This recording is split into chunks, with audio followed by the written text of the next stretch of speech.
In this particular class, we'll talk about your interaction of nuclear radiation with matter and different nuclear radiation decay processes. This is the wide topic of this chapter.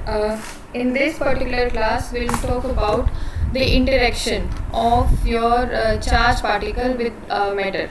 Okay.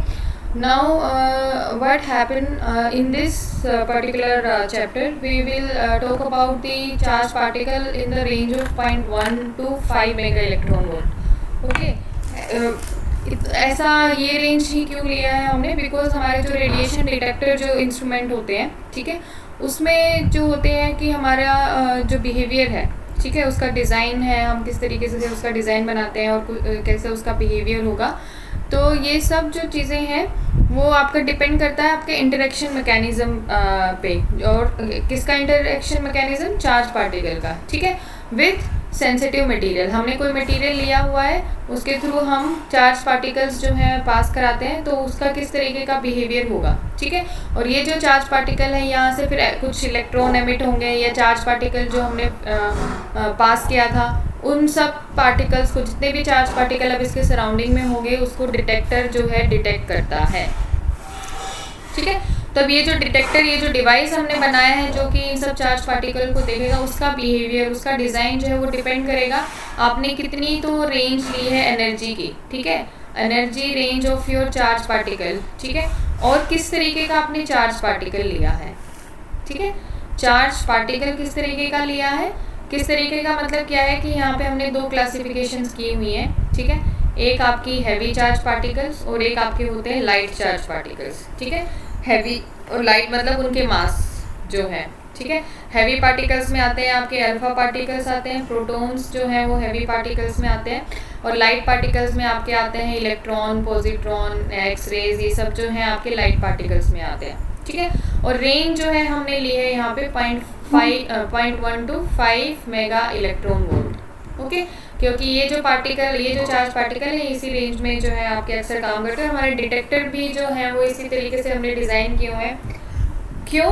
क्योंकि हमारा ये जो range है, basically इस range में आपके coulomb forces जो होते हैं वही आपके मेन इंटरेक्शन ऑफ सोर्सेज होते हैं, ठीक है। आपके जो न्यूक्लियॉन्स जो होते हैं, ठीक है, न्यूक्लियस के अंदर जो है आपके शॉर्ट रेंज फोर्सेस भी होते हैं, ठीक है। शॉर्ट रेंज होते हैं वो फोर्सेस जो काफ़ी स्ट्रॉन्ग होते हैं, तो हम क्या है कि उनका इफेक्ट नहीं देखना चाह रहे हैं, हम सिर्फ डिटेक्टर में जो बाहर जो पार्टिकल आयोनाइजेशन हुआ आपका, उसकी वजह से कुछ पार्टिकल बाहर आए हैं, या एक्साइट हुआ कोई इलेक्ट्रॉन, फिर उसकी वजह से कोई रेडिएशन बाहर आई है, एक्सरे निकला है, तो वो भी इलेक्ट्रॉन्स ही होते हैं उसमें। तो ये जो सारी चीज़ें होती हैं वो इंटरनल जो आपके शॉर्ट रेंज फोर्सेस जो होते हैं उनका इतना इफेक्ट नहीं होता है। तो हमारा जो रोल होता है कि हम सिर्फ कूलम जो इफेक्ट है उसको देखें, ठीक है, कूलम फोर्स की वजह से जो आपके इफेक्ट आ रहे हैं, और वो जो है रेंज आपका रहेगा उसके लिए 0.1 टू 5 मेगा इलेक्ट्रॉन वोल्ट, ठीक है। इसीलिए हमने ये स्पेसिफिक रेंज जो है हमने रखी हुई है, ओके।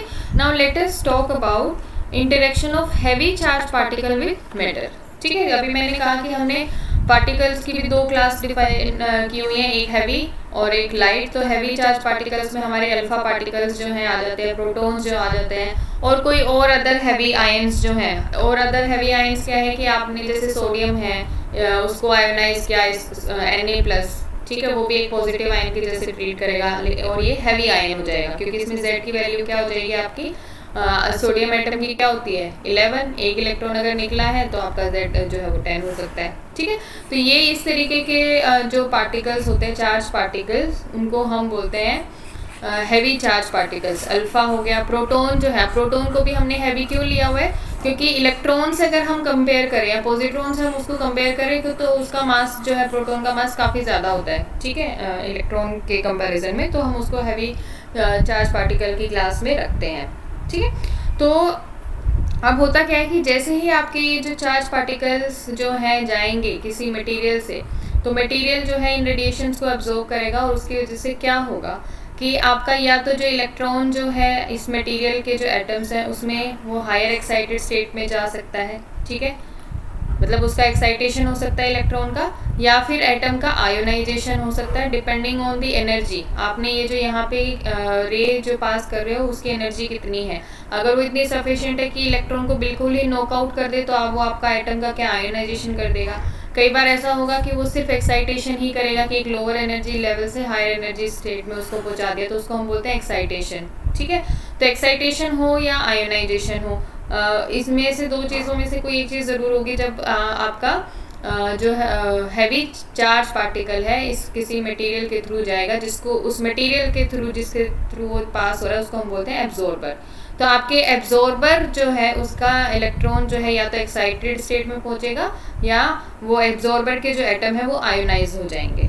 ठीक है, और ये डिपेंड करेगा कि आयोनाइजेशन होगा या एक्साइटेशन, वो डिपेंड करेगा उसकी एनर्जी कितनी है। ठीक है, आपकी जो इंसिडेंट रे है उसकी एनर्जी कितनी है, और उसकी आयोनाइजेशन के लिए उसे कितनी एनर्जी चाहिए, एक्साइटेशन के लिए कितनी एनर्जी चाहिए, जो मीट करेगी रिक्वायरमेंट उसके अकॉर्डिंगली वो प्रोसेस आपकी हो जाएगी।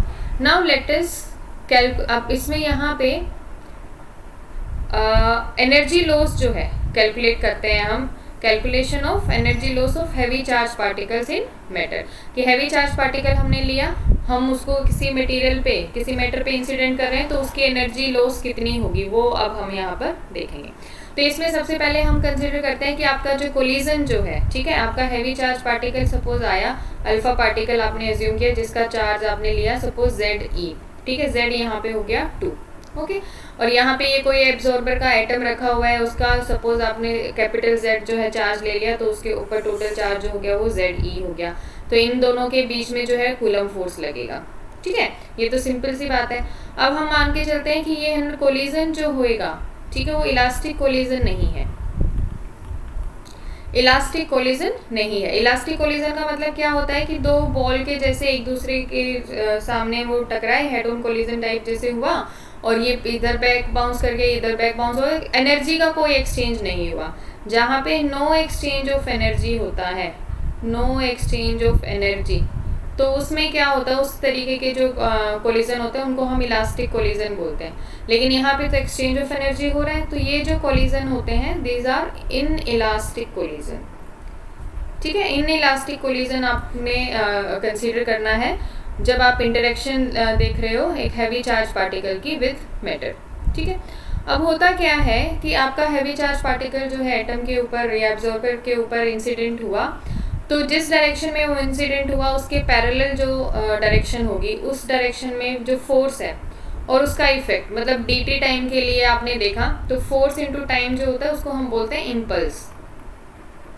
ठीक है, तो पैरेलल डायरेक्शन मीन्स अगर x डायरेक्शन में ही आपका ये रे चल रहा था और यहाँ पे ये एब्जॉर्बर का एटम रखा हुआ है, तो उसी सेम डायरेक्शन में तो जो इम्पल्स का इफेक्ट होता है वो रहेगा आपका 0, लेकिन परपेंडिकुलर डायरेक्शन में आपका रहेगा मैक्सिमम F/dt। ठीक है, तो हम ये कहेंगे कि जो आपका लॉस जो हो रहा है ना, that is along the normal direction. ठीक है, तो हम इम्पल्स जो कैलकुलेट करेंगे that will calculate for like I/y, अगर मैं इसको बोलूँ impulse in y direction, that will B F/dt। ठीक है, और कहाँ से कहाँ तक रेंज हम ले सकते हैं अभी हमें नहीं पता, तो let us take minimum and maximum value -∞ to +∞। ठीक है, अब क्या है, अब Fx और Fy क्या है, जैसे कोई भी फोर्स आपका सपोज किसी भी डायरेक्शन में लग रहा था यहाँ पे F, तो ये क्या नाम है आपका x कंपोनेंट सपोज ये हो गया और ये हो गया इसका y कंपोनेंट Fy, ये किसी सर्टेन थीटा एंगल पे लग रहा था, तो Fy जो है यहाँ से क्या हो जाएगा F sin थीटा। और F क्या है आपके दो चार्ज, अब आप मैंने ऊपर बताया था कि आपका अल्फा पार्टिकल जो है सपोज ये, और ये आपका एटम एब्जॉर्बर का हो गया। ठीक है, इसके ऊपर कैपिटल ZE चार्ज है, इसके ऊपर स्मॉल ZE चार्ज है, small z is equal to 2 है, और इनके बीच में सपोज r अगर डिस्टेंस है तो कूलम फोर्स कितना हो जाएगा F जो है। ठीक है, यहाँ पे इन्होंने अच्छा इधर फॉर द टाइमिंग अभी ये सिर्फ एक इलेक्ट्रॉन की बात कर रहे हैं। ठीक है, कि आपका इलेक्ट्रॉन जो हम कह रहे हैं कि सिंगल आपका इलेक्ट्रॉन की अभी डिस्कस करते हैं, फिर बाद में हम कैपिटल Z लेके आएंगे। तो सिंगल इलेक्ट्रॉन के केस में आपका चार्ज जो रह जाएगा वो सिंपल E रह जाएगा। ठीक है, और आपका फोर्स जो है हो जाएगा E इंटू में स्मॉल ZE जो अल्फा पार्टिकल के ऊपर चार्ज है। ठीक है, 4 pi epsilon not r square. ठीक है। लेकिन हम यहाँ पे देख रहे हैं कि आई वाई हमें देखना है, क्योंकि वाई डायरेक्शन में आपका इफेक्ट आ रहा है, तो आई वाई जो है that will be like F Y D T यहाँ पे, और एफ वाई क्या हो जाएगा, एफ टाइम साइन थीटा, तो एफ वाई जो है यहाँ पे हो जाएगा साइन थीटा। ये वैल्यू जो है आप यहाँ पे पुट करेंगे, ठीक है। तो यहाँ पे ये एक्सप्रेशन आपका पूरा इन्होंने लिखा हुआ है, I Y is equal to F Y D T minus infinity to plus infinity E Z E 4 pi epsilon not R square sine theta D T, ठीक है। ओके, जेड ई स्क्वायर आ गया यहाँ पे z की value जो है वो 2 हमने रखी हुई है। अब r जो है यहाँ पे r जो है इन्होंने लिखा हुआ है r is equal to b upon sine theta, ठीक है। ये किस तरीके से लिखा हुआ है कि कोई भी आर्बिट्रेरी डायरेक्शन है, जैसे सपोज यहाँ पे मैंने r ले लिया है, ठीक है, और मैं ये रेडियस b कैलकुलेट करना चाह रही हूँ, ठीक है, तो b जो है वो क्या हो जाएगा, मतलब r टाइम साइन थीटा। एक राइट एंगल ट्राइंगल में अगर हम लेते हैं इसको,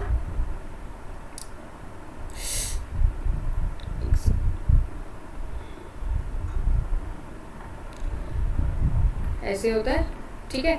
ये अगर r डायरेक्शन है, ठीक है, और यहाँ से ये मैं इसका प्रोजेक्शन अगर लेना चाहूँ, ठीक है, और यहाँ पे ये इधर y डायरेक्शन में मेरे को देखना है इधर ये, ठीक है, तो यहाँ पे ये प्रोजेक्शन है, तो यहाँ पे ये जो वैल्यू है b that will be b is equal to r time sine theta, ठीक है।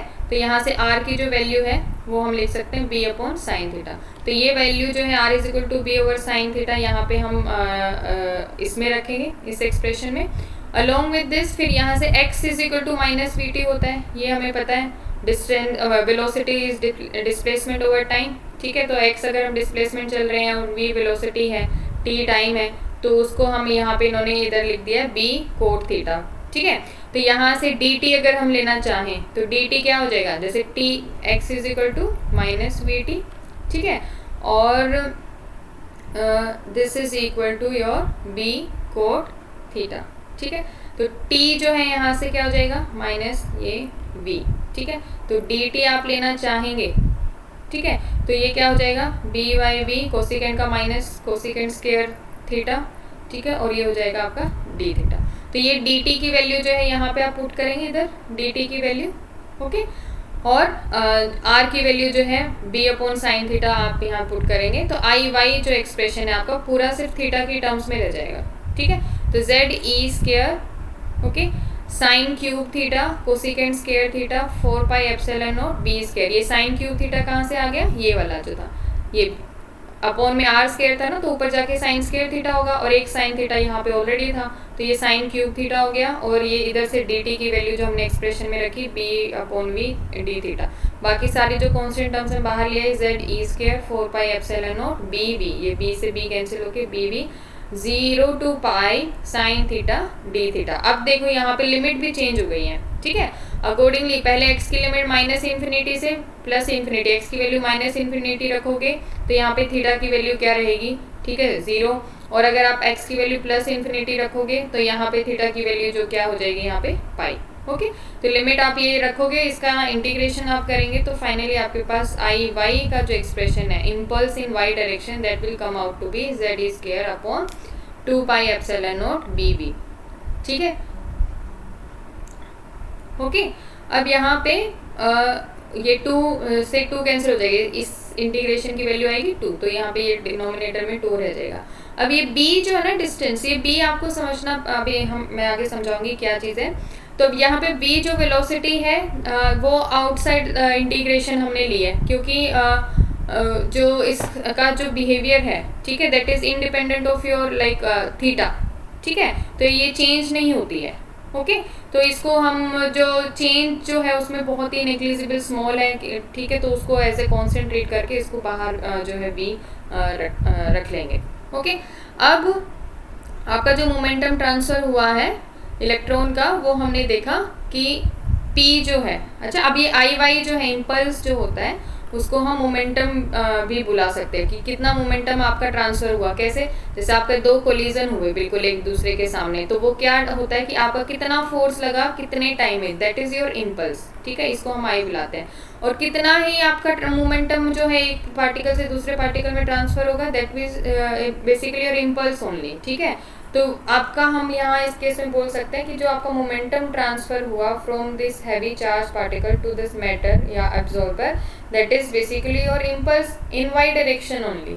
ठीक है, तो यहाँ पे P जो है मोमेंटम जो है उसको हम मान सकते हैं that is equal to I Y and this is equal to this. अब मोमेंटम आपको P पता है, ठीक है, अगर है तो काइनेटिक एनर्जी हम निकाल सकते हैं p²/2m से। तो यहाँ पे P इसका स्क्वायर करो बाय 2m करो तो आपका ये एक्सप्रेशन आ गया। ओके, तो काइनेटिक एनर्जी जो है आपकी जो इलेक्ट्रॉन को ट्रांसफर हुई है that is equal to the energy lost by the charge particle. Obvious सी बात है, हमने कोई और सोर्स ऑफ लॉसेस कंसीडर किया नहीं है कि बस चार्ज पार्टिकल आपका सीधा मैटर के एटम के साथ कोलिजन कर रहा है, इनइलास्टिक कोलिजन है। तो ये क्या कर रहा है, इलेक्ट्रॉन जो है एटम के इलेक्ट्रॉन को या तो एक्साइट कर रहा है या उसको आयनाइज कर रहा है। तो उस ये कब होगा, दोनों ही केसेस में क्या है, इलेक्ट्रॉन अब कुछ एनर्जी गेन कर रहा है। कौन सी, काइनेटिक एनर्जी, क्योंकि वो मूव कर रहा है विद सर्टेन वेलोसिटी। तो ये इसने कितना गेन किया काइनेटिक एनर्जी, ठीक है, that is basically your momentum transfer. ये यहाँ पे इसके करस्पॉन्डिंग ये काइनेटिक एनर्जी जितनी उसने लॉस की, हैवी चार्ज पार्टिकल ने जितनी एनर्जी लॉस की उतनी ही इलेक्ट्रॉन जो है एनर्जी गेन करेगा। ओके, अब ये तो थी बात सिर्फ एक इलेक्ट्रॉन की। अभी ऊपर मैंने जैसे कैपिटल Z ना लेके मैंने सिर्फ एक सिंपल एक इलेक्ट्रॉन ले लिया था। ठीक है, अब होता क्या है कि जब आपका ये हैवी चार्ज पार्टिकल जैसे मूव कर रहा है तो ये कितनी एनर्जी लॉस करेगा, that will depend on over a path. ठीक है, कि कितनी पाथ लेंथ उसने कवर की, उसमें उसने कितना एनर्जी लॉस किया। ठीक है, अब ये डिपेंड करेगा उस पाथ लेंथ में, सपोज ये dx पाथ लेंथ में उसने कितना एनर्जी लॉस किया, वो डिपेंड करेगा वो कितने कोलिजन उसने फेस किए। ठीक है, how many collision it has undergone. अब कोलिजन कितने होंगे, जितने उसको नंबर ऑफ इलेक्ट्रॉन फेस करने पड़ेंगे उस पर्टिकुलर डिस्टेंस में। ठीक है, तो अगर कोई एटम है जो एब्जॉर्बर का एटम है जिसका एटॉमिक नंबर Z है, ठीक है, उसके ऊपर जो चार्ज है वो तो Ze हो जाएगा, लेकिन उसके टोटल नंबर ऑफ इलेक्ट्रॉन जो हैं over this path length dx वो हमें अलग से कैलकुलेट करने पड़ेंगे। ठीक है, तो उसके लिए क्या करेंगे हम, we will consider an area, cylindrical area type हम ले लेते हैं। ठीक है, सिलेंड्रिकल एरिया इस तरीके से लेंगे यहाँ पे, ओके, कि जिसकी यहाँ पे ये जो डिस्टेंस है ये, ठीक है, dx लेंथ में, जैसे अच्छा इसको मैं इस तरीके से ड्रॉ करती हूँ, मैंने dx उधर ऐसे लिया है ना, for the sake of your understanding मैं ये अज्यूम कर लेती हूँ ये dx लेंथ का सिलेंडर मैंने लिया, ये dx लेंथ का सिलेंडर मैंने लिया। ठीक है, और इसकी थिकनेस जो है वो वेरी कर रही है, सपोज यहाँ पे इसकी थिकनेस जो है यहाँ से ये हो गई सपोज b और ये b प्लस बी db। ठीक है, और इसमें db अगर मैं थोड़ी सी इसकी थिकनेस बढ़ा दूँ, मीन्स हमने एक एरिया लिया सिलेंड्रिकल एरिया, ठीक है, जिसकी लेंथ तो हो गई आपकी dx और जिसकी रेडियस जो वेरी कर रही है b to b plus db। ठीक है, इतनी रेंज में कितने नंबर ऑफ इलेक्ट्रॉन्स होंगे वो आपको निकालना पड़ेगा कि आपका ये Ze जो है आपका टोटल जो नंबर अगर हमें निकालना है तो ये तो चार्ज हो गया। नंबर के लिए कि अगर हमने सपोज n नंबर लिया, ठीक है, और Z आपका एटॉमिक नंबर था, ठीक है, तो उस केस में nz को अगर हम इस सिलेंडर के वॉल्यूम से मल्टीप्लाई करेंगे तो वॉल्यूम क्या हो जाएगा सिलेंडर का, 2 पाई b अगर आपकी रेडियस है, ठीक है, और db अगर आपका रेडियस में जो चेंज आ रहा है इनटू dx, ये इसका वॉल्यूम हो जाएगा। इतने वॉल्यूम में इतने नंबर ऑफ इलेक्ट्रॉन्स हो जाएंगे। अब इतने नंबर ऑफ इलेक्ट्रॉन्स जो हैं दे विल मतलब undergo collision with your heavy charge particle over a path length of dx। ठीक है, कि आपका हैवी जो चार्ज पार्टिकल है, यहाँ पे heavy charge particle dx length तक, यहाँ इतनी लेंथ में उसने इतने नंबर ऑफ इतने नंबर ऑफ इलेक्ट्रॉन्स को फेस किया, इतने नंबर ऑफ इलेक्ट्रॉन्स के साथ वो कोलिजन गया। तो हर एक इलेक्ट्रॉन को वो पर इलेक्ट्रॉन कितनी एनर्जी शेयर कर रहा था, इतनी एनर्जी शेयर कर रहा था। ठीक है, तो इस तरीके से आपकी टोटल जो एनर्जी है वो क्या हो जाएगी, इस नंबर, ये नंबर है ठीक है, और ये आपकी पर इलेक्ट्रॉन एनर्जी, इन दोनों को मल्टीप्लाई कर दो तो आपके ऊपर टोटल एनर्जी आ जाएगी। तो energy transferred from charge particle to a cylindrical length dx। ठीक है, तो यहाँ पे आपने सिलेंड्रिकल ज्योमेट्री कंसीडर की है, उसमें आपकी टोटल एनर्जी जो है दैट विल बी टी तो आपके सिंगल इलेक्ट्रॉन की एनर्जी, और ये आपके टोटल नंबर ऑफ इलेक्ट्रॉन्स आ जाएंगे ओवर सिलेंड्रिकल शेप। तो यहाँ पे डी आ गया। ठीक है, और अब हमें अगर निकालना है पर यूनिट पाथ लेंथ, ठीक है, तो टोटल एनर्जी को ओवर दिस लेंथ dx अगर हम करेंगे डी बाई डी एक्स, तो हमारे पास total energy per unit path length आ जाएगी। ठीक है, इसके लिए हमें इसको डिफ्रेंशिएट करना पड़ेगा, इस एक्सप्रेशन को dx के रिस्पेक्ट में। आप यहाँ पे इसको डिफ्रेंशिएट करेंगे तो ये आ जाएगा 2। अब ये 2 पाई एन जेड जो कॉन्स्टेंट टर्म्स हैं वो तो बाहर आ जाएंगी, और b मिनिमम से b मैक्सिमम रेंज में टी बी डी बी आप रखेंगे। फिर t की वैल्यू भी आप ये ऊपर वाले एक्सप्रेशन से रखेंगे। ठीक है, ऊपर जो भी हमने t का एक्सप्रेशन निकाला था यहाँ ये 2.3, तो इसमें ये b जो है फैक्टर आ रहा है यहाँ पे। ठीक है, तो बाकी जो टर्म्स है z square e raise to power ये सब तो कांस्टेंट है। ठीक है, वेलोसिटी भी हम यहाँ पे कांस्टेंट ट्रीट कर रहे हैं, तो ये सब चीज़ें तो आ गई हैं बाहर। अंदर जो बचेगा, एक ऊपर यहाँ पे न्यूमरेटर में b है और t के न्यूमरेटर में b स्क्वायर था। ठीक है, तो db ओवर b बच गया सिर्फ। ठीक है, तो db ओवर b आपका क्या बन जाएगा, इंटीग्रेशन करेंगे तो log ऑफ b। ठीक है, और मिनिमम और maximum value upper limit minus lower limit, तो आपके पास ये एक्सप्रेशन आ गया D E by D X का this into log of b max over b minimum. ठीक है, तो ये आपका एक्सप्रेशन आया है energy loss per unit path length by heavy charge particle. आपका कोई हैवी चार्ज पार्टिकल चल रहा था, वो किसी एब्जॉर्बर के थ्रू हमने पास किया, उसके जो एटम्स थे, उसके जो इलेक्ट्रॉन थे, उसको उसने एक्साइट किया, मीन्स इलेक्ट्रॉन ने कोई काइनेटिक एनर्जी गेन की। अब ये हैवी पार्टिकल जो है कितनी एनर्जी लॉस करेगा ओवर अ लेंथ dx, उसके लिए हमने क्या किया, पहले तो एक इलेक्ट्रॉन को कितनी एनर्जी दे रहा है, एक सिंगल इलेक्ट्रॉन के लिए निकाला। फिर हमने टोटल नंबर ऑफ इलेक्ट्रॉन जितने थे, ठीक है, सिंगल इलेक्ट्रॉन के लिए t निकाला, और टोटल जो है हमारे नंबर ऑफ इलेक्ट्रॉन्स आए एन जेड और ये वॉल्यूम ऑफ सिलेंडर, इन दोनों को मल्टीप्लाई किया तो हमारे पास डी आ गया। पर यूनिट लेंथ निकालना है तो डी ओवर डी एक्स हमने कर दिया। ठीक है, अब ये एक्सप्रेशन आ गया। अब इसमें देखो यहाँ पे बी मैक्स और बी मिनिमम जो वैल्यू है वो रख दिया है। अब बी क्या है, जब आपका हैवी चार्ज पार्टिकल जो है ये यहाँ ये हैवी चार्ज पार्टिकल और ये यहाँ पे एब्जॉर्बर का है, ये एक दूसरे के मतलब ये तो हम अज्यूम कर रहे हैं कि एब्जॉर्बर एक जगह फिक्स रखा हुआ है, हैवी चार्ज पार्टिकल इसके तरफ मूव कर रहा है, तो ऐसा नहीं है कि मूव ही करता रहेगा। ठीक है, क्योंकि इसमें अंदर न्यूक्लियस भी है। ठीक है, और इसके बाहर इलेक्ट्रॉन भी घूम रहे हैं, तो आपका क्या होगा, डिफ्लेक्शन भी होगा। ठीक है, तो ये एक सर्टेन डिस्टेंस तक ही इसके पास आ सकता है, उसको बोलते हैं हम क्लोजेस्ट अप्रोच। ठीक है, डिस्टेंस ऑफ क्लोजेस्ट अप्रोच, कि उससे ज़्यादा नहीं आ सकता है वो पास। ठीक है, और ऐसे ही एक मैक्सिमम भी वैल्यू रहेगी। ओके, तो यहाँ पे बी मिनिमम और बी मैक्स, बी मिनिमम तो है आपके डिस्टेंस ऑफ क्लोजेस्ट अप्रोच की नियरेस्ट कितना पास आ सकता है, नियरेस्ट पास आएगा जब बिल्कुल हेड ऑन कोलिजन होता है आपका, बिल्कुल हेड ऑन कोलिजन होता है, तो आपका हेड ऑन कोलिजन का मतलब बिल्कुल एक दूसरे के सामने आ रहे हैं वो। ठीक है, और बिल्कुल डिस्टेंस एक दूसरे के पास पहुंच गए हैं, तो वो जो डिस्टेंस होता है that is your B minimum.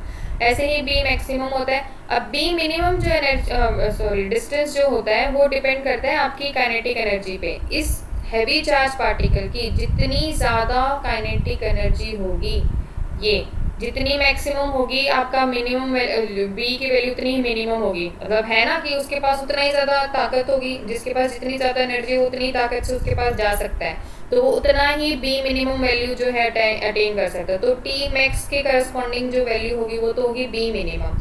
और ऐसे ही मैक्सिमम वैल्यू क्या होगी, जहाँ पे टी मिनिमम की वैल्यू मतलब आपकी मिनिमम जितनी काइनेटिक एनर्जी की पॉसिबल वैल्यू होगी उसके करस्पॉन्डिंग बी मैक्स की वैल्यू जो होगी वो उसकी मैक्सिमम वैल्यू होगी।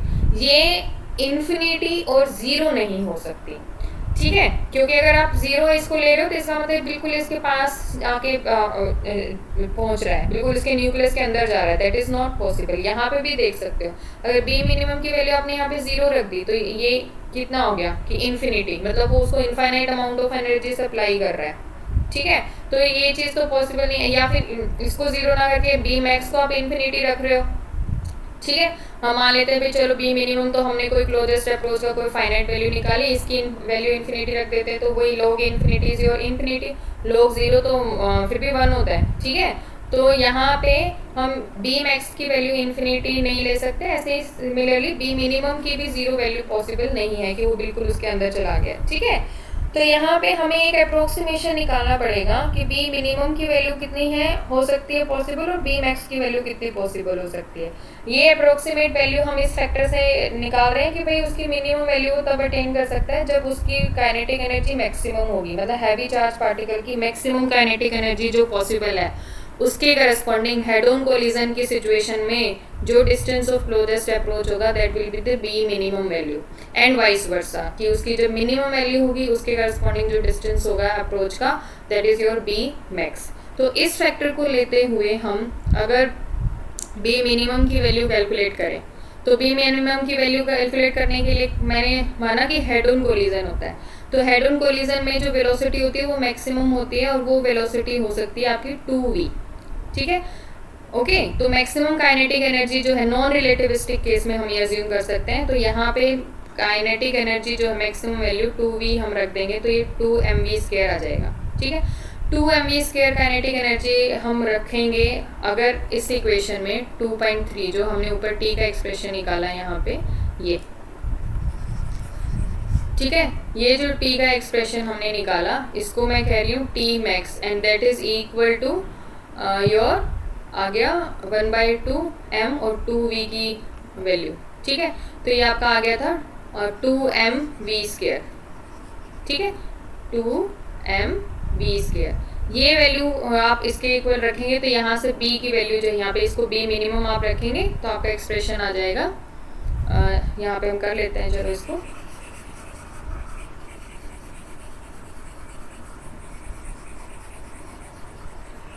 b मिनिमम अगर हमें निकालना है तो यहाँ से देखो इधर ये वाले एक्सप्रेशन से z² e⁴ 8π² ε0² m v²। ठीक है, और काइनेटिक एनर्जी को आप यहाँ पे लिख दो t, मतलब इस वाले एक्सप्रेशन से t को इधर ले जाओ, b को उधर लेके जाओ, तो ये बनेगा आपका v²। ठीक है, t की वैल्यू में यहाँ पे अगर m v² पुट कर दो 2mv²। ठीक है, जो ये मैक्सिमम काइनेटिक एनर्जी है, तो b की वैल्यू जो है यहाँ पे हम उसको लिख सकते हैं फिर b मिनिमम और इसका स्क्वायर रूट, तो b मिनिमम जो है यहाँ से क्या आ जाएगा ze²। ठीक है, 8 2 16, इसका स्क्वायर रूट 4 पाई ε0। ठीक है, m² m v²। ठीक है, ये आपकी आ गई b मिनिमम की वैल्यू ze² 4 पाई ε0 m v², ये रही। ठीक है, ये b मिनिमम की वैल्यू आ गई। ऐसे ही मैक्सिमम वैल्यू जो है निकाल सकते हैं, तो उस केस में क्या हो गया, t मिनिमम वैल्यू जो है इन्होंने अज्यूम कर लिया I बार क्या है, this is the average excitation energy और बाइंडिंग एनर्जी। ठीक है, of the atomic electron of the medium, मतलब आपका ये हैवी चार्ज पार्टिकल जो है इस एब्जॉर्बर के एटम पे जो आ रहा है। ठीक है, तो इसको एक्साइट ही कर रहा है, तो हम ये मान के चल लेते हैं कि एवरेज जो इसकी एक्साइटेशन एनर्जी है वो उसकी जो है मिनिमम एनर्जी तो होगी ही होगी। ठीक है, तो उस काइनेटिक एनर्जी को मिनिमम हम मान के चलते हैं, जो कि आयनाइजेशन की एवरेज एनर्जी जो है वैल्यू हम ले लेते हैं, तो वे ही वापस 2.3 में पुट करेंगे तो उसके करस्पॉन्डिंग बी मैक्स की वैल्यू आ जाएगी ये, जैसे अभी हमने बी मिनिमम की वैल्यू निकाली थी ठीक उसी तरीके से बी मैक्स की वैल्यू आ जाएगी ये। ठीक है, और ये वाली जो वैल्यू है हमने जो log of B max over B minimum जो एक्सप्रेशन निकाला था उसमें हम पुट करेंगे ये बी मैक्स की वैल्यू ऊपर और बी मिनिमम की वैल्यू नीचे, तो आपका ये ze²। ठीक है, कैंसिल हो जाएगा, 2 पाई ε0 यहाँ कैंसिल हो जाएगा, सिर्फ 2 बचेगा। ठीक है, तो ऊपर तो बच गया आपका 2mv² और नीचे आपका under root of this 2mv² I bar बचेगा, और स्क्वायर रूट आप उसको कैंसिल करेंगे तो ऊपर आपका एक्सप्रेशन आ जाएगा ऐसे log of under root 2mv² upon I bar आएगा। ठीक है, इसको हम लिख सकते हैं 2mv² I bar raise to power 1/2, और इस 1/2 को हम ऐसे भी लिख सकते हैं log के केस में लिख सकते हैं ना, तो it will be 2mv² upon I बाहर, और ये 1/2 का जो फैक्टर ये बाहर मल्टीप्लाई हो जाएगा। देखो यहाँ पे 8 है, ठीक है, लेकिन आप अगर उस एक्सप्रेशन में देखेंगे तो यहाँ पे इधर 4 था पहले, ठीक है, तो 4 2 ज़ा 8, ये 2 जो है इसका स्क्वायर रूट का बाहर आएगा और यहाँ पे ये 8 बन जाएगा। ठीक है, तो आप ये कैलकुलेशन करके देख सकते हैं, इट्स वेरी इजी। ओके, तो अब यहाँ पे हमने क्या देखा, जो एनर्जी लॉस था पर unit path length by heavy charge particle, वो था आपका DE/dx Z square E square N Z 8 pi epsilon naught square mv square log of this. ये चीज़, ये एक्सप्रेशन आ गया फाइनली हमारे पास।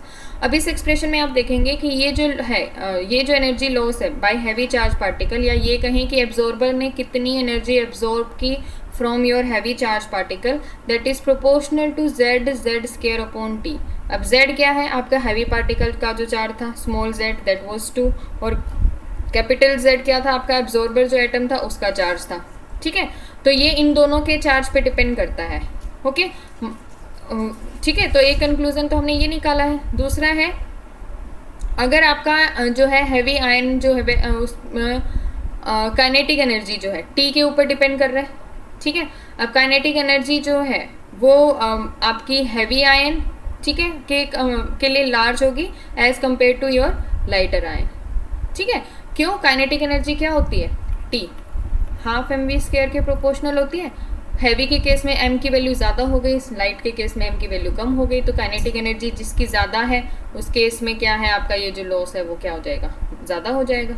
ठीक है, तो इस तरीके से हमने ये दो कंक्लूजन निकाले कि आपके एक तो दोनों के एब्जॉर्ब इंसिडेंट जो चार्ज है, इंसिडेंट जो चार्ज पार्टिकल है, ठीक है, एब्जॉर्बर जो चार्ज पार्टिकल, उन दोनों के तो चार्ज पे डिपेंड करेगा, और हैवी जो चार्ज पार्टिकल है उसकी काइनेटिक एनर्जी पे डिपेंड करेगा, जो कि डिपेंड कर रहा है उसके मास पे। इसीलिए हमने जो दो क्लासिफिकेशन की थी कि भाई हमने हैवी लिया और क्या नाम है लाइट लिया, तो मास जो है चार्ज पार्टिकल्स का, it is going to affect finally the transfer of energy from the charge particle to your absorber material.